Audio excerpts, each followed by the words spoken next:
जो खो गया, क्या सच में वो आपका था? कभी आपने सोचा है, जिस चीज के जाने के बाद आपकी आंखों में आंसू आ गए, जिस इंसान के दूर होने के बाद आपका मन खाली हो गया, जिस सपने के टूटने के बाद आपको लगा कि सब कुछ समाप्त हो गया, क्या वह वास्तव में आपका था या फिर वह केवल जीवन की यात्रा में कुछ समय के लिए मिला हुआ एक अनुभव था?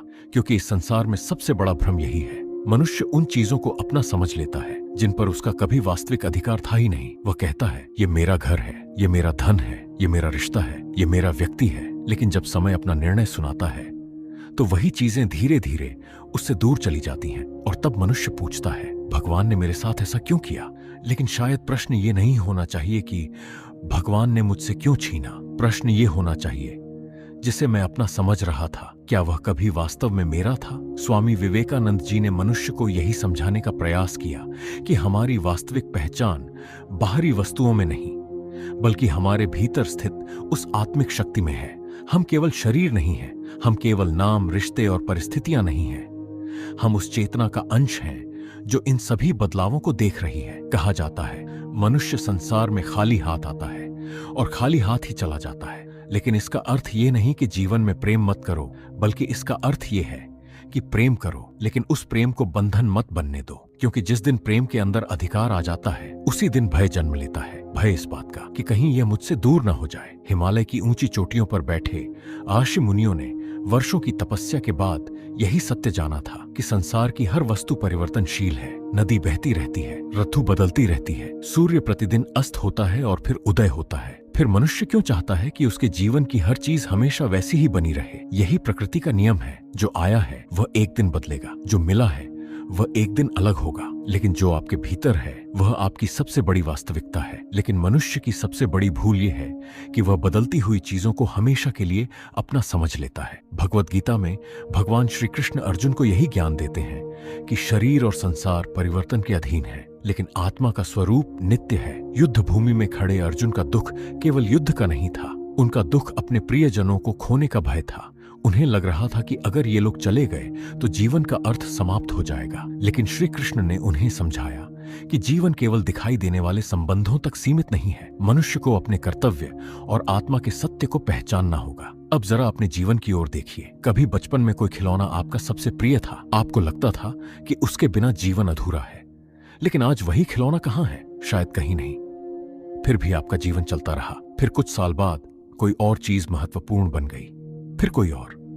मनुष्य का पूरा जीवन इसी समझ और भ्रम के बीच चलता रहता है। वह हर पड़ाव पर सोचता है, बस यही मिल जाए फिर मैं खुश हो जाऊंगा। लेकिन जब वह मिल जाता है तो मन किसी नई चीज को पकड़ लेता है। क्यों? क्योंकि समस्या वस्तुओं की नहीं है, समस्या उस मन की है जो स्थायी सुख को अस्थायी चीजों में खोज रहा है। अब ध्यान से सुनिए, इसका अर्थ ये नहीं कि धन, परिवार या रिश्तों का महत्व नहीं है। सनातन धर्म कभी जिम्मेदारियों से भागना नहीं सिखाता। भगवान राम ने भी अपने संबंधों को निभाया।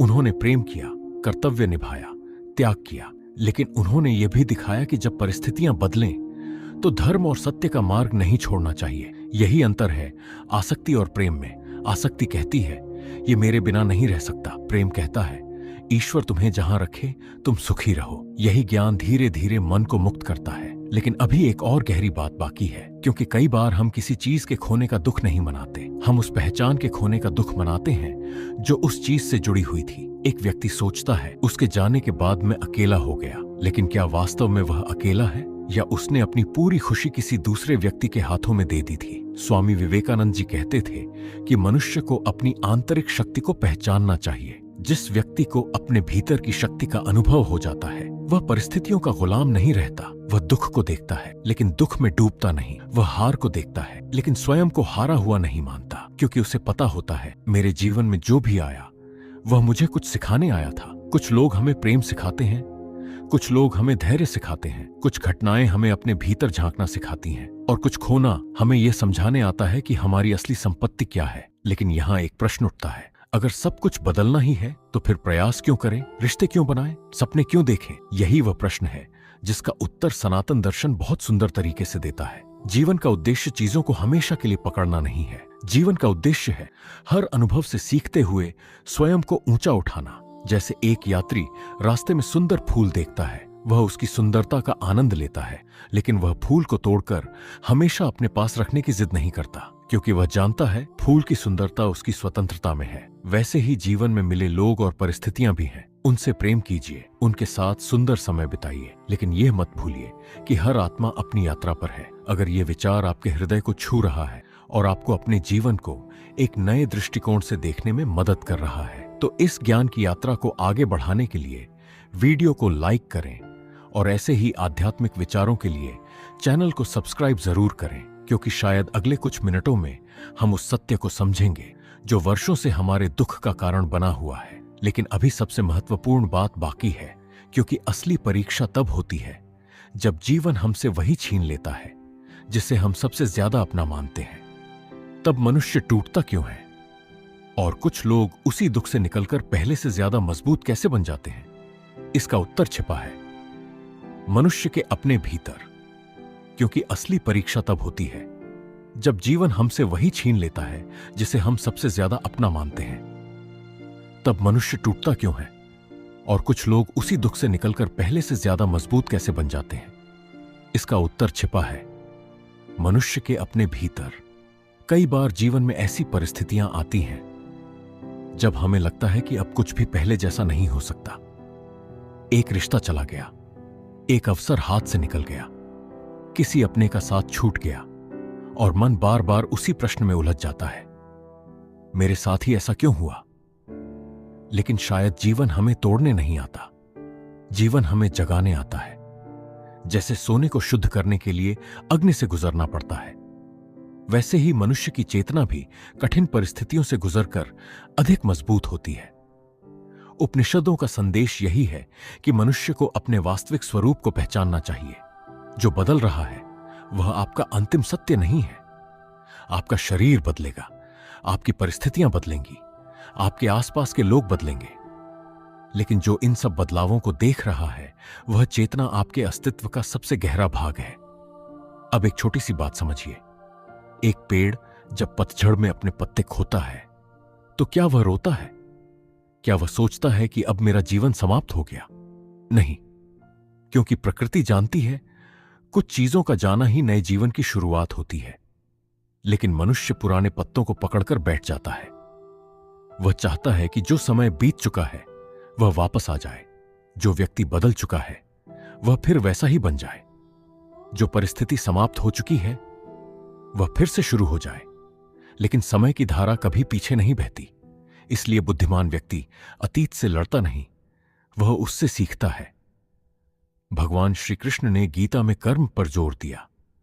उन्होंने ये नहीं कहा कि मनुष्य संसार छोड़ दे, उन्होंने कहा कि अपने कर्तव्य को करते हुए अपने मन को संतुलित रखो।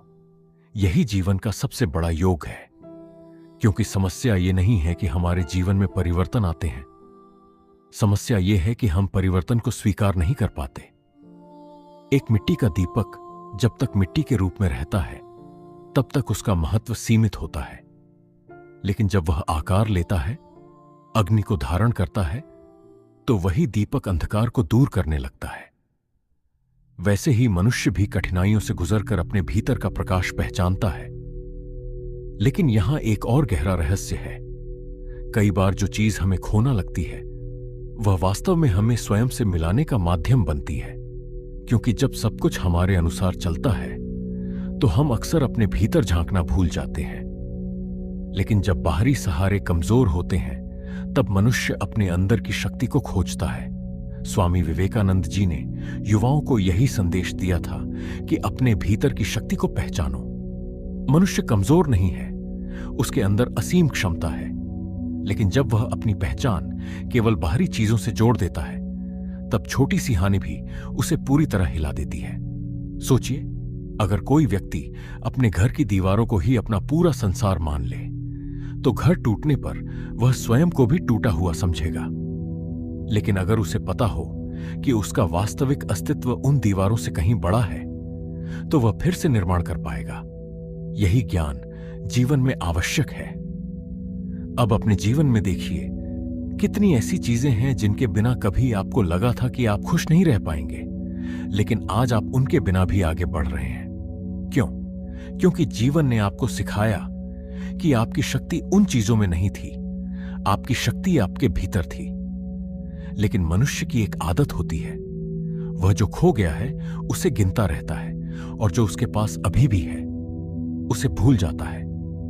वह एक व्यक्ति के जाने का दुख मनाता है, लेकिन उन लोगों को नहीं देखता जो आज भी उसके साथ खड़े हैं। वह एक असफलता को याद रखता है, लेकिन अपनी अनेक सफलताओं को भूल जाता है। वह एक बंद दरवाजे को देखता है, लेकिन भगवान द्वारा खोले गए नए रास्तों को नहीं देख पाता। यही कारण है कि कृतज्ञता का भाव इतना महत्वपूर्ण माना गया है। जब मनुष्य हर परिस्थिति में सीख देखने लगता है, तब दुख धीरे धीरे ज्ञान में बदलने लगता है। अब सबसे गहरी बात सुनिए, आपके जीवन में जो भी आया वह केवल आपको पाने के लिए नहीं आया था। कुछ लोग आपको प्रेम का अनुभव देने आए, कुछ लोग आपको धैर्य सिखाने आए, कुछ लोग आपको यह समझाने आए कि आपको अपने पैरों पर खड़ा होना है। हर व्यक्ति एक शिक्षक की तरह आता है, और जब उसका अध्याय पूरा हो जाता है तो वह चला जाता है। इसका अर्थ यह नहीं कि उसकी यादों का सम्मान न करें, बल्कि इसका अर्थ है यादों को आशीर्वाद बनाएं, बोझ नहीं। अगर कोई व्यक्ति आपके जीवन से चला गया तो उसके लिए मन में शांति रखें। अगर कोई अवसर चला गया तो विश्वास रखें कि जीवन में आगे भी मार्ग है।